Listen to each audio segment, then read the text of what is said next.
We are all soul sisters. Welcome to our new chat series, Sisterz Speak on It, where we talk about all things, all souls, and anything that feeds our soul. Join us because you are a soul sister too. Hello, this is Catherine. And I'm Vita. And we are also sisters, and this is our new chat series, Sisterz Speak on It. Today we're really excited because we have Farren Blackburn, who is the one of the executive producers for Discovery of Witches and has directed a few of the early episodes of season 2. So rather than make you wait, because I know you're excited too, I'm just going to pop him in and we're going to get started. So here he is. Mr. Farren Blackburn, hi. Hi. Happy New Year. Thank you. Happy New Year to you too. Thank you. So put your little streaming stuff along the bottom so you can, everyone, I'll take that off after a while because it's going to be distracting also. And I'm going to take these off because these are really distracting. So, well, thank you so much for joining us. Great, absolutely. Thanks for having me. Really happy to be here. So yeah, just ask away. Anything you want to know, I'll do my best. Let's just get started with a little bit of your background and how you became a director, because I'm fascinated by that. Yeah, I've had quite a sort of strange route to becoming a director because I grew up in a small village in Lincolnshire in the Midlands, halfway up the UK, and no member of my family had anything to do with the business, and I grew up playing football. I was a reasonably good footballer, and that's all I wanted to be, and that's all I thought I was going to be. But it didn't quite work out. But when I was growing up, there was no thought ever that I could possibly be a director. It just seemed like something that was light years away from someone like me. And even when I left the village I grew up in, I moved to London to do a degree. I still didn't think being a director was open to me until I met some people that had maybe made a short film or had written a screenplay, something like that. And then I thought, well, everyone has a chance to try and fail. And I'd always had a love of film. I grew up watching all the old black and white movies with my grandfather on a Sunday afternoon. So he inspired my sort of love of film. But it was only in my early 20s, after I had done my first degree, that I thought, I'll give this a go. So I actually went to film school and did a master's degree. And I basically came out of film school with a short film. And it went from there, really. Following that, I managed to get onto a 2-year training contract with the BBC. Whilst I was doing that, I continued to write more short film projects. I tried to raise the money. I begged and borrowed and stole and make, not literally stole, but stole favors and equipment and personnel to help me get short films made, because that really is the only route. But it's a catch-22 situation, because to direct a film or a drama, you have to be able to show the producer what you've directed, only you haven't directed anything. So getting that first film made, it was crucial.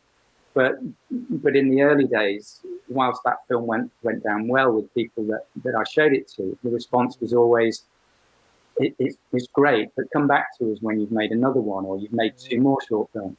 And then I got a break in daytime television, in those kind of shows that would take risks with new directors, because we're all considered risks when we haven't directed much.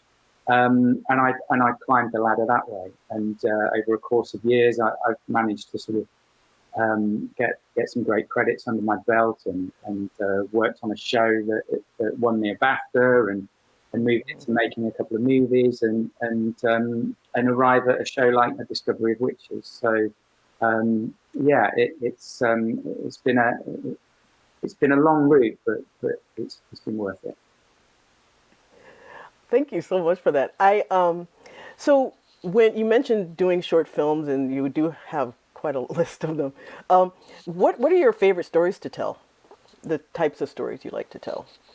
Um, it's a good question. I mean, if you look at my sort of body of work, I think one of the things that I've been fortunate enough to achieve is to be able to sort of traverse all kinds of different genres. So from crime to fantasy horror. I've done period stuff, but really, I think the stories that appeal to me the most. It sounds very simple, but it would surprise you at how lacking this often is in scripts that I'm sent. Is a central relationship that I just really care about. In order to climb on board a project, knowing how long you're going to be attached and involved with that project, you really have to care about the central relationship and about the characters. Is that what attracted you to A Discovery of Witches? Well, I mean, certainly that was part of it, because obviously at the heart of Discovery of Witches is a forbidden love story between Matthew and Diana. But I think one of the things that really attracted me to Discovery of Witches is that, you know, I think season one, I think what it had to say in terms of race and prejudice and exclusion connected with so many people in a way that perhaps a news item or a newspaper article wouldn't necessarily have done so. And that's what I love about genre. It allows you to hold a magnifying glass up to sort of issues and really sort of look at them in a challenging and a imaginative way. Because I suppose on the surface it's about witches, demons, and vampires. But if you care to go sort of deeper than that, then it's really about trying to dismantle those racist attitudes that suggest that, you know, different cultures and different races shouldn't mix. And you know, my wife was black, my children are mixed race. And I saw it as an opportunity to highlight those kind of issues that they face on a daily basis, that we face as a family, and all the whilst making a really cool show. Well, obviously, we can appreciate the lens through which you're viewing this show, and so to be kind of on the technical side, what is the process to? I know it starts with the script, but what is the process to bring the script to life in an episode? I mean, is it big picture and then you break it down, or I've just never understood how directors figure that out. Yeah, well, I mean, I was fortunate in that I was hired to be the lead director on the series. So the lead director's responsibility is to basically create the style, the aesthetic, but establish the tone and the world. So it does start with script. And everything I do, every choice I make, I refer back to the script. What is the appropriate way to tell this story? And that leads me to the creative decisions, be it, you know, the way something should be lit, or the kind of lenses that we use, the way we look at the design aspects and the locations we choose. And I think my sort of starting point for A Discovery of Witches was that it's a fantasy show, but building on season one, what I wanted to ensure is that it felt very much grounded in reality. It sounds crazy to say it, but can we make the audience believe it, even though it's about witches, demons, and vampires? But that said, it is a fantasy show, and it's also a romance. So it needed to have that beauty and that aesthetic, that sort of softness, that diffuse light, that romance to the image. So that then leads me to have those discussions with my director of photography about how we're going to approach the lighting. I very much wanted to come at it from a naturalistic point of view, so not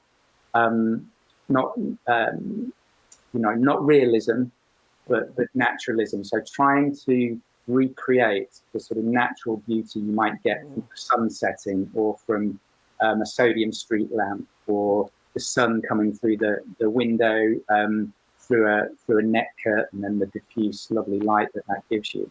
So those are all the discussions I had with my director of photography. We then looked at lens choices and decided that we wanted to use older lenses. So they kind of give the show a timeless classic feel. They have imperfections in the glass, so it kind of captures those imperfections in the image. And it feels like you're watching something that is very much a mix of contemporary and obviously period, but it has a sort of timeless look and feel to it.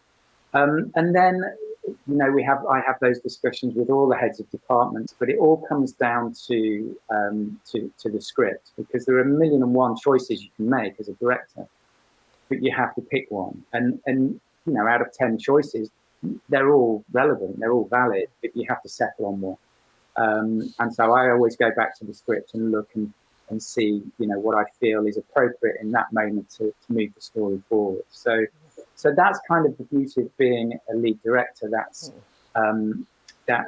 what we all aspire to be able to set something up in your vision and the casting ideas, the location ideas, everything from the sort of seed that grows has to come from the lead director. So it's a real thrill for me to be able to do that. How long does it take to film an episode? Like episode 1? Because that's the very beginning. And so I was curious as to how long it took to film that. Yeah, it's usually, it does vary slightly, but I think we had about 3 weeks an episode. So, and it was strange because I was setting up the whole show. I'm sure you're probably aware that it's largely Elizabethan. I would say 80% of the series is Elizabethan, but there are 2 standalone episodes that return to the contemporary. And then in each of the Elizabethan episodes, there's little slithers of the contemporary story. So I shot 5 episodes. But I did all the contemporary material, the 2 standalone episodes, plus those scenes that went into the other episodes. Because another part of my job was to make sure that the period and the contemporary material work together as a sort of seamless whole and didn't feel like 2 separate shows. But what was strange is that we shot all the contemporary stuff up front. That's what the shoot started with. And so I'd been filming for, 10 weeks before I even got to Matthew and Diana. So that was strange, given that they're the 2 principals for the whole show. You mentioned the lighting. That has been the most beautiful stills I've seen of any show. Rembrandt happens to be one of my favorite artists, and that's the first thing that I noticed was just the dark and the light, and it's just absolutely beautiful. And seeing that in movement is even more spectacular. It's just absolutely spectacular. That means a lot. That's something that both myself and my director of photography, a guy called Adam Everington, who's just a sublime talent, we talked about a lot. We put together a lot of mood boards and discussed how we wanted to approach the lighting, and that came from very initial discussions early on between myself and Lachlan McKinnon, one of the executive producers, James Tranter, another exec who runs and owns Bad Wolf, and obviously Debs Harkness. One thing we wanted to do was to try and be quite brave with the lighting, because in truth, very often when you see Elizabethan England represented on screen, it's a lot lighter, it's a lot brighter than it would have been in truth. I mean, the interiors generally were very gloomy.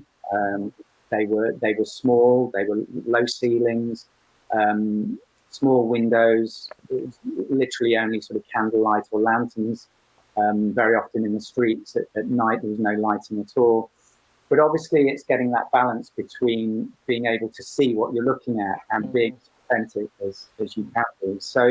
So we wanted to play with contrast and make sure that we kept everything looking beautiful. And we discussed, that painterly approach, and Rembrandt was a reference, and in some regards, Vermeer as well was a reference. And also, as I said, to make sure that carried through both the different timelines, and sort of bound the show together, so that as soon as you leave the period and return to the contemporary, you don't feel like you're being punched in the face and you've bumped out of the show and you're watching something completely different. So that was quite a challenge, but hopefully we pulled it off. Oh, definitely. Definitely. Well, since we're talking about choices, I wanted to ask something because the music, I mean, the score has always been spine tingling. I mean, that's just been, Rob Lane's music is just absolutely phenomenal. Yeah. But there have been some contemporary choices thrown in. Yeah. Who chooses that music? Well, I mean, again, it's very much a discussion. But for all my episodes, the choices initially came from discussions between myself and my editor. Okay. Again, a phenomenal talent, Sam Williams, who I work with a lot. We're very much in tune musically, and it was very key early on, not just musically but visually. Jane Tranter was a little bit afraid of falling into period tropes and stereotypes. And, she drummed into me that even though I assured her on 1,000,001 occasions it was never going to happen, that he said, I don't want to see an old cart splashing through a puddle, taking the camera up to a little boy who runs past with a pie that takes you to a pig that leads. So I reassured Jane that wasn't going to happen. But and one thing that I thought might be quite a nice idea, which we've done at the end of every episode, over the next week teaser and into the end credits, was to take, bearing in mind we're looking at an old world through new eyes. I thought it might be a nice idea to try and mirror that musically. So at the end, we now have an old track that has a contemporary cover. Sorry. I just wanted to say one last thing. There is one song in particular that I'm actually going to play at the end of this, because the Bruno Major song, Old Fashioned, that was just an amazing song. So sorry, Vita, go ahead. No, that's okay. I'm just excited. Sorry.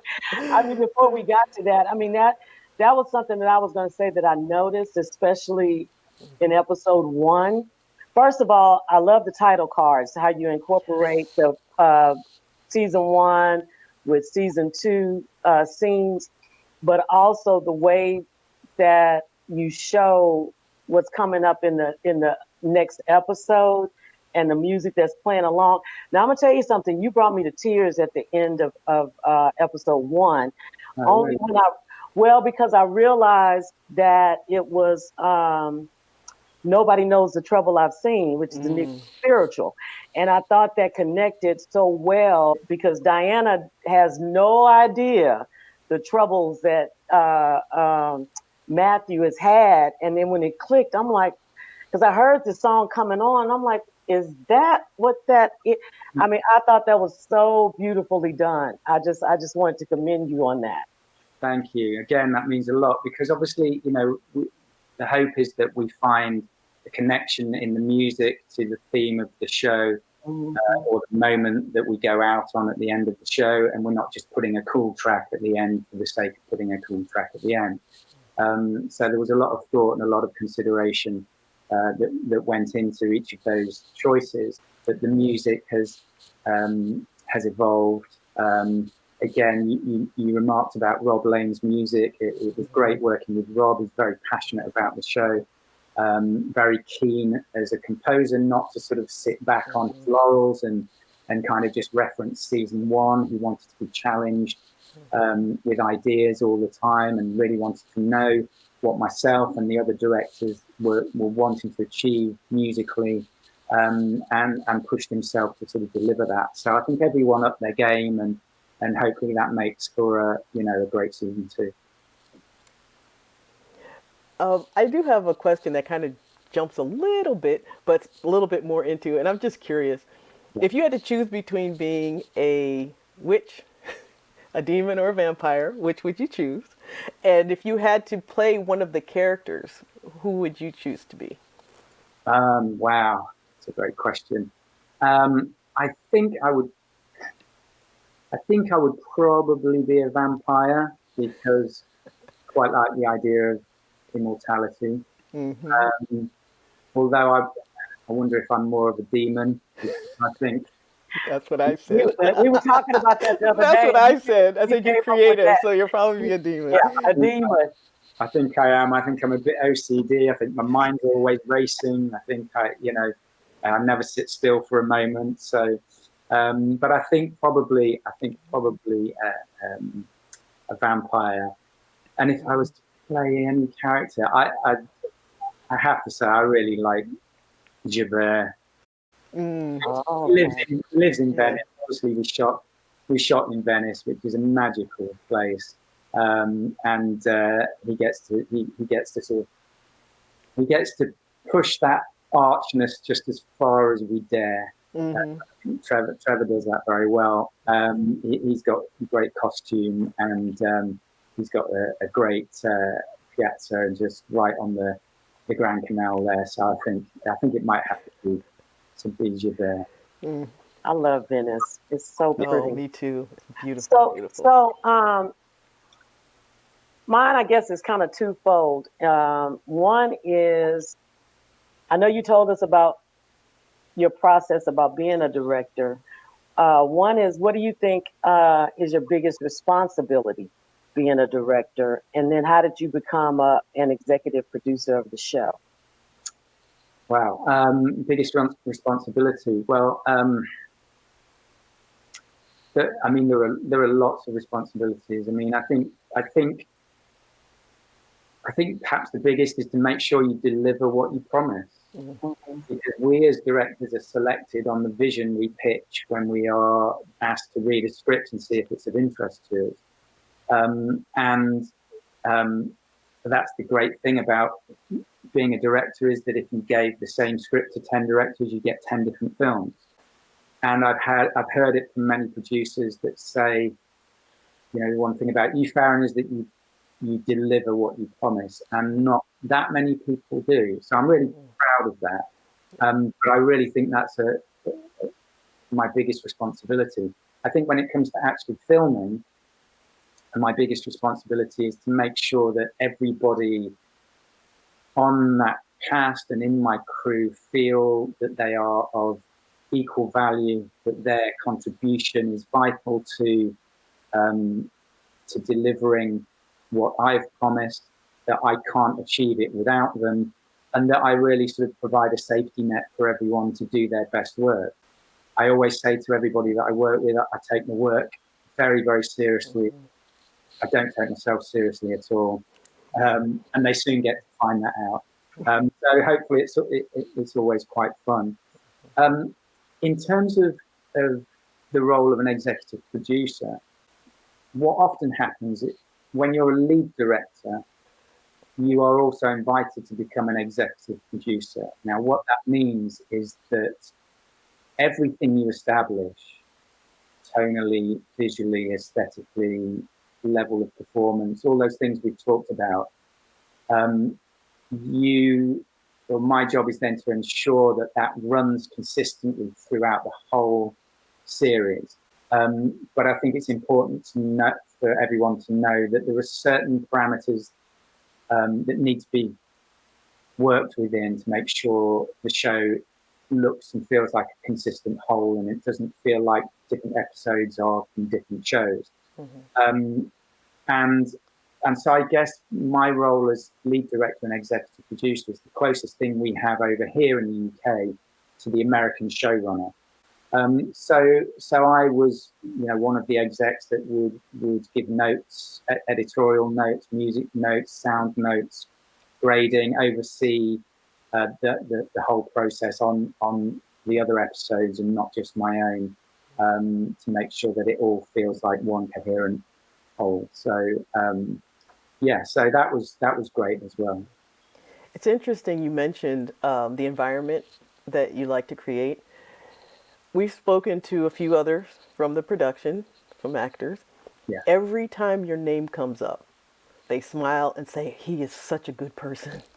that really means a lot. I mean, it does. I think it's a lot of people, think you have to be cutthroat to get on in this business because it's quite a cutthroat business. But I find treating people nicely, you get the best out of them, and it's such a hard job. It seems very glamorous on the outside, but when you're standing in a rain-soaked field at 6 a.m. just outside Cardiff in Wales, and it's freezing cold, and everyone is running around trying to make it happen, it's quite a humbling experience. And it doesn't matter to me whether it's a runner that is making tea or bringing you breakfast, or whether it's the director of photography or the lead actor. Without all those things going on and combining, you can't make shows. So I think it's important to really let people know and understand that their contribution is crucial. That it's important to have fun, because it's hard enough as it is. So if you're not enjoying it, then you may as well go and do something different. So, but I'm really thrilled that everyone had a nice time, because Wales isn't I know we went to Italy and we went to Venice, and that was beautiful, but Wales is quite a tough place to shoot. It rains a little bit in Wales. Yeah, we saw a lot of the behind the scene pictures. Rain coming down, and I just it's amazing what you're able to do in those kind of conditions. I remember Sheila Hancock's first day. We were shooting the bonfire sequence in episode 1, and it just poured with rain, and there comes a point in time when you can't get away with it because it just dots the lens, and you can't shoot in it, and it just didn't stop. So we rehearsed the scene at something like 3 or 4 in the afternoon. We were ready to shoot as soon as it went dark, and at 10:30 at night we turned over on the scene.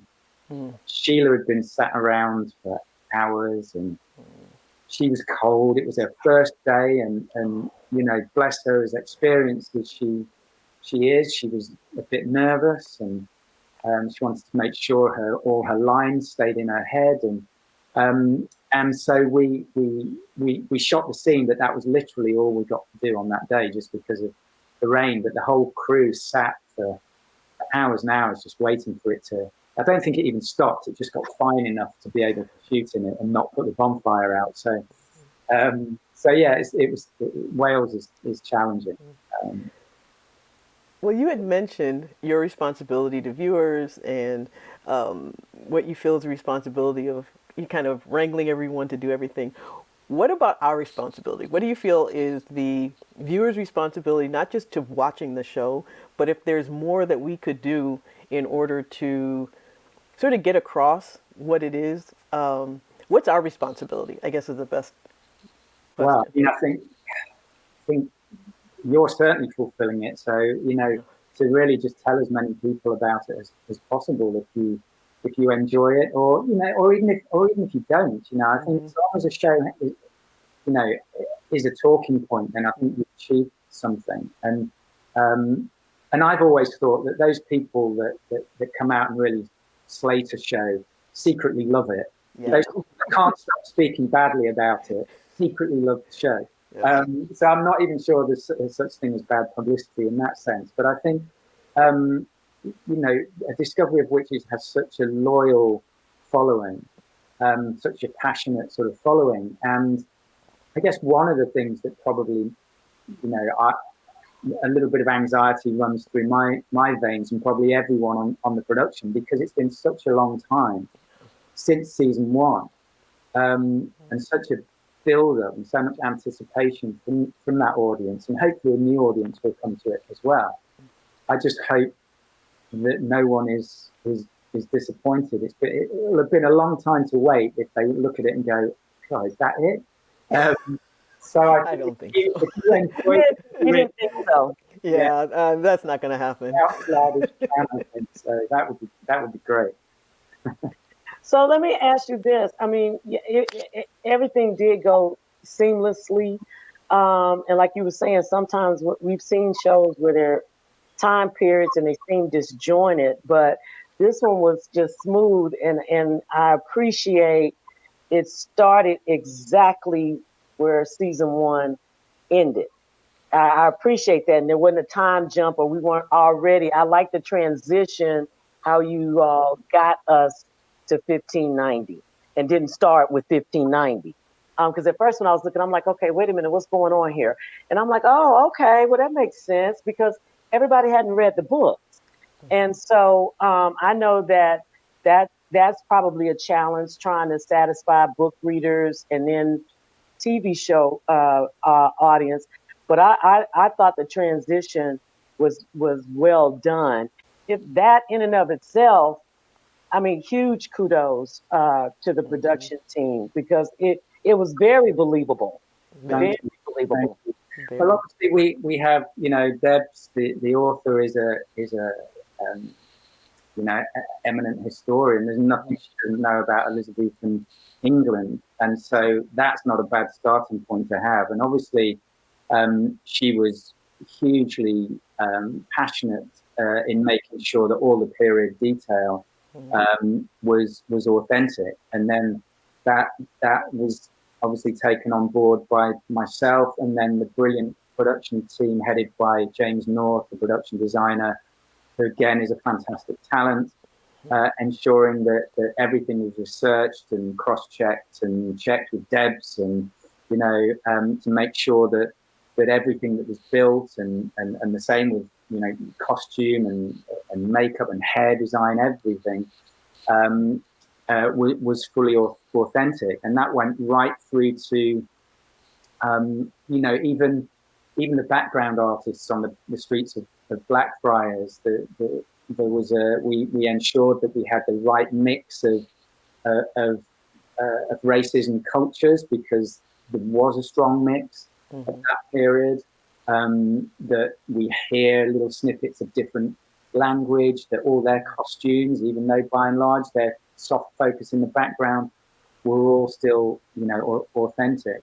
Because again, we wanted to be really authentic, and London streets were really narrow, Yeah. and so we built them really narrow, you know, and so the higher you go up, the buildings actually come, you know, very close together, and so so they were actually quite, the streets were quite dark because the light didn't sort of didn't come through, and the the ground was all sort of, you know, uneven, and James had sort of rolled all this concrete in that he then been hand stamped as Wow. Yeah. as you know, the stonework underfoot. I mean, it's breathtaking the amount of work that went into it.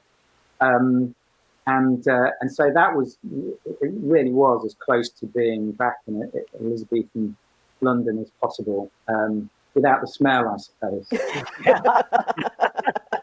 I honestly didn't think that anything could outdo the Bodleian from last season Ah, yeah, until this season. I mean, it was, the sets are just phenomenal. They really are. They they, really are. they And are. they're a character in and of themselves Yeah. itself, but they don't take over. It's like you know, you notice what's there, but there's so much detail that if it weren't there, you probably wouldn't notice. But you appreciate it being there, that it, you know, that it's there, and Yeah, that's and over and over and over again. there's um, so many great locations and Hmm. great sets. You know, Queen Elizabeth's Court, and you know, Whitehall, and all these kind of places we've realised across, um, across all the episodes. And episode 7 goes to Bohemia and King Rudolph's Court, and so we shot that in northern Italy, actually, Oh, in the Tyrol. We found an amazing castle there, and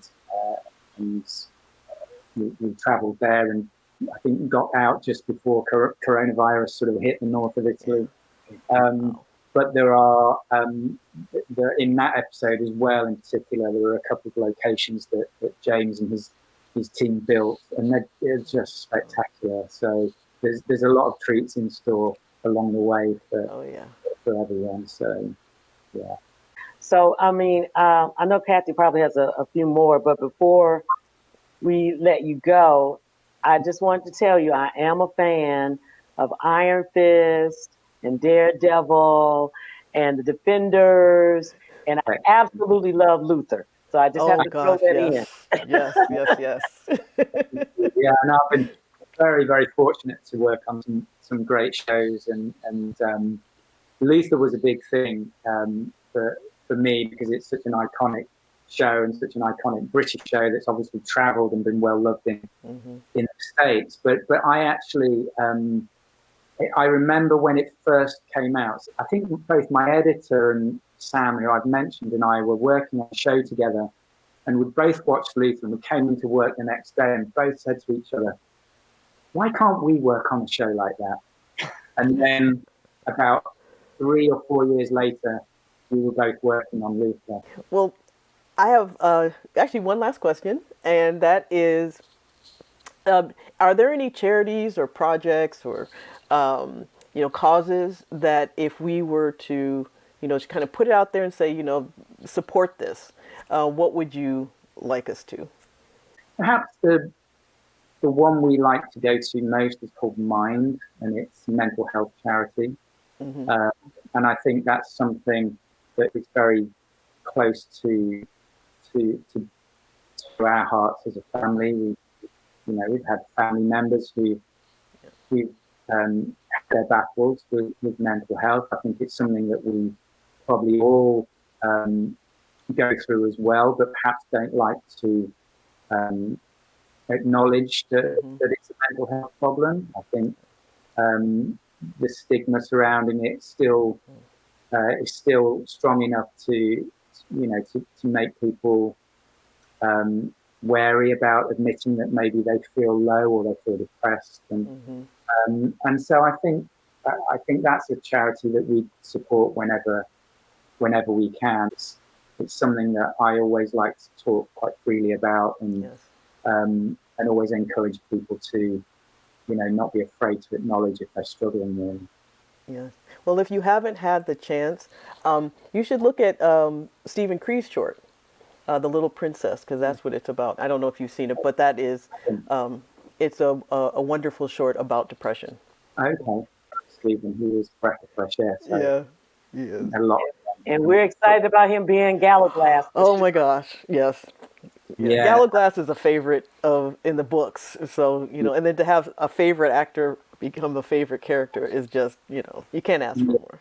Yeah, he brings a real sort of twinkle to Gallaglass's eye, and I think people will certainly enjoy his performance. He's great. He's very talented, but he's also a really lovely individual and a lot of fun to be around. And someone that actually I've stayed in touch with since we finished shooting, and so he's been a good pal over the last few months as well. So I think people will really like his performance as Gallagher. Yeah, I think they will. Yeah. Well, thank you so much for this. Thank you. Thank you for your time. Thank you for your insight. For something we don't normally get a chance to discuss very often. And we just appreciate this so much. No, it's a real pleasure. I've enjoyed it, and I think what you're doing is great. It's so good to have people passionate about the show and willing to go out there and tell everyone about it. So we're incredibly grateful to you. So thank you. You're welcome, and thank you again. I'll put on my side.